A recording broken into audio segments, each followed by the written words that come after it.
precision strikes to target those sites. What's your response to that? I think Pakistan is not the aggressor. Pakistan is not the provocator. India, a few days back, attacked Pakistan's civilian population in the dead of the night. We buried our children, we buried women, innocent civilians who had nothing to do with anything. They were attacked, they were mercilessly killed. And after that, last night, India attacked some of our bases, near to our bases. We've suffered no losses so far as our Air Force aircraft are concerned or assets are concerned. But Pakistan has now a right to respond under the UN Charter Article 51. We had a right to self-defense. We had a right to respond. So because of India's aggression, India's attack on civilians, we've responded. And the way we've responded is that we have not targeted any civilian populations. Well, Minister, if I may come in on that, India disputes that. India says you've sent around 400 drones over its cities, including religious sites and civilian areas. It accuses Pakistan of targeting civilian areas. We've, as per our right to self-defense and right to respond to India's unprovoked attacks in the past few days, we have only targeted their military installations, their military equipment, their radars, their military bases, because these are our code of ethics even in war. So we completely deny that. We refute these allegations. We've not attacked any civilian population. Last night, we also heard reports that a few missiles were fired on Amritsar, on the Sikh minority. You see, the Sikhs are very, very close to Pakistan. We have their religious sites. We protect and serve the religious sites of Sikhs in Nankana, in Punjab, in Kartarpur. And, well, Minister, close to Pakistan, but that is an Indian domestic issue. Meanwhile, India disputes your claims about hitting some of its military targets, and it would say its actions are not unprovoked. It points to this militant attack last month and says Pakistan was complicit in that.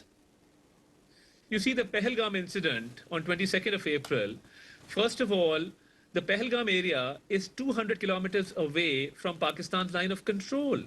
Our Prime Minister, in a speech, said that we are ready to cooperate with any fair and transparent investigation into the matter. Well, so Minister, if I may, it's not about an investigation. India would say this shouldn't have happened in the first place. Responsibility for this attack was claimed by the TRF, which is linked to Lashkar-e-Taiba, a militant group operating within Pakistan. It is an obligation of the Pakistani government to stamp out militant groups like this, like Jaish-e-Mohammed, which operate within your territory. First of all, no group claimed responsibility. Secondly, there was no evidence of linking Pakistan to this incident. Why we offered for an investigation was because after 10 minutes of this incident, a first information report was registered by the Indian police, and the police reached on the spot 1 hour 30 minutes later. So, you know, what we are saying was that there should be an investigation to establish who carried out these incidents. And especially, Kashmir has 700,000 army personnel. You know, the Kashmiri indigenous population, the Muslims of Kashmir, are subjugated. Their rights are usurped. Then how is it possible that these attacks were carried out? Well, Minister, in presence of 700,000 personnel in Kashmir. So my point is that how come because it's a security failure, because it's an intelligence failure on part of the Indians, we offered for an investigation.